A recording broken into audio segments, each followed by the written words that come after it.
जय हिंद दोस्तों। मैं इस वीडियो में बात करूंगा क्वाड। क्वाड का नाम जब भी लिया जाता है तो चीन के माथे पर सिलवटें साफ दिखने को मिल जाती हैं। क्वाड यानी क्वाड्रिलेटरल सिक्योरिटी डायलॉग।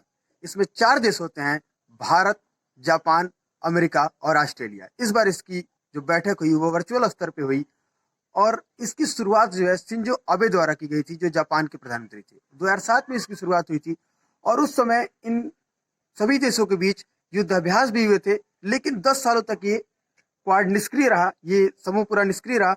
और उसके बाद 2019 में इसकी बैठक हुई। 2017 में भी एक बैठक हुई थी इसके अधिकारियों के बीच और 2019 में इसके विदेश मंत्रियों आपस में विदेश मंत्रियों ने इसकी बैठक सिंगापुर में की थी।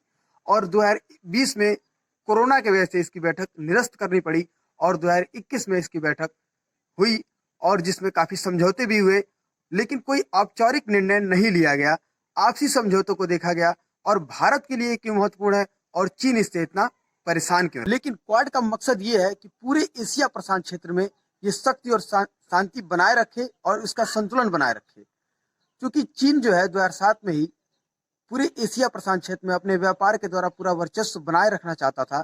और इसी का विरोध करते हुए जापान ने क्या किया कि क्वाड नामक जो है एक समिट लाने का प्रस्ताव रखा और इसमें शिंजो आबे की पहल काफी कारगर साबित हुई। और आज जो है चीन उस समय क्या करता था कि नकली द्वीप बनाकर अपने सैनिक बेस बनाया करता था हिंद प्रशांत महासागर में, और साथ ही साथ ये क्या करता था कि एक लोन ट्रैप में लोगों को फंसाकर, कुछ देशों को फंसाकर, जैसे श्रीलंका के हम्बनटोटा द्वीप को इसने अपने कब्जे में कर लिया और पूरा सैन्य बेस वहां पर उतार दिया। अब ये जानने की कोशिश करते हैं कि भारत के लिए इस पे क्या प्रभाव पड़ेगा। तो जापान और भारत की दोनों समस्याएं एक ही हैं। इस समझौते को अगर आप देखें तो इसे एंटी चाइना समझौता भी कहा जाता है। आने वाले समय में हम देखेंगे कि जापान और भारत दोनों इस क्षेत्र में जो है सैनिक सहायता भी करेंगे। और इस समझौते से एक चीज और भारत के लिए अच्छी और खुशखबरी की बात यह है कि चारों देश मिलकर एक दूसरे को कोरोना टीका वितरित करेंगे और उत्पादन की शक्ति बढ़ाएंगे।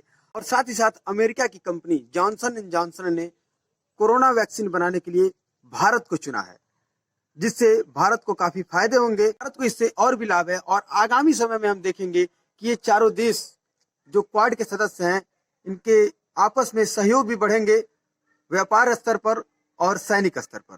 जय हिंद दोस्तों, मिलते हैं अपने अगले वीडियो में।